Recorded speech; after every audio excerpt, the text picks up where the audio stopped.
এই ধরনের গ্রিলটা লাগানোর উদ্দেশ্য হলো আমাদের সেফটির জন্য, মূলত সেফটির জন্যই, যাতে কোনো অসুবিধা না হয় বা কেউ ঢুকতে না পারে। হ্যাঁ। আর এই যে খোলা রাখার কারণটা কি? ভেন্টিলেশন থাকবে, খোলামেলা হবে, আলো বাতাস থাকবে। আলো বাতাস থাকবে, ভেন্টিলেশন থাকবে, কারণ এখানে গাড়ি থাকবে, গাড়ির জি, জি, হিটগুলো যেন করতে পারে, জি। এই ধরনের, এই জন্য এইটা।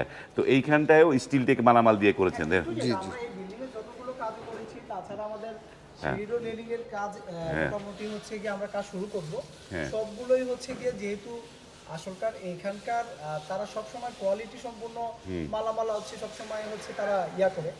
আর আমরা সবসময় চেষ্টা করি যে কোয়ালিটি সম্পূর্ণ মাল দেওয়ার জন্য। তার মধ্যে আমাদের বাংলাদেশের বেস্ট কোম্পানি আছে, সেটা হচ্ছে আমরা আসলে পছন্দ করেছি, সেটা হচ্ছে স্টিল টেক কোম্পানি। ওকে, তো ধন্যবাদ ভাই। আপনারা কি এই তাদের কাজে সন্তুষ্ট তো? আলহামদুলিল্লাহ, এই পর্যন্ত যে কাজ করছে এতে সন্তুষ্ট। আমাদের আরো কিছু কাজ বাকি আছে, আবার ফাইনাল ইন্সপেকশনও বাকি আছে। Inspect সেটার বাকি পরে আছে। আমরা পুরো বুঝতে পারবো যে ওদের 100% কতটুকু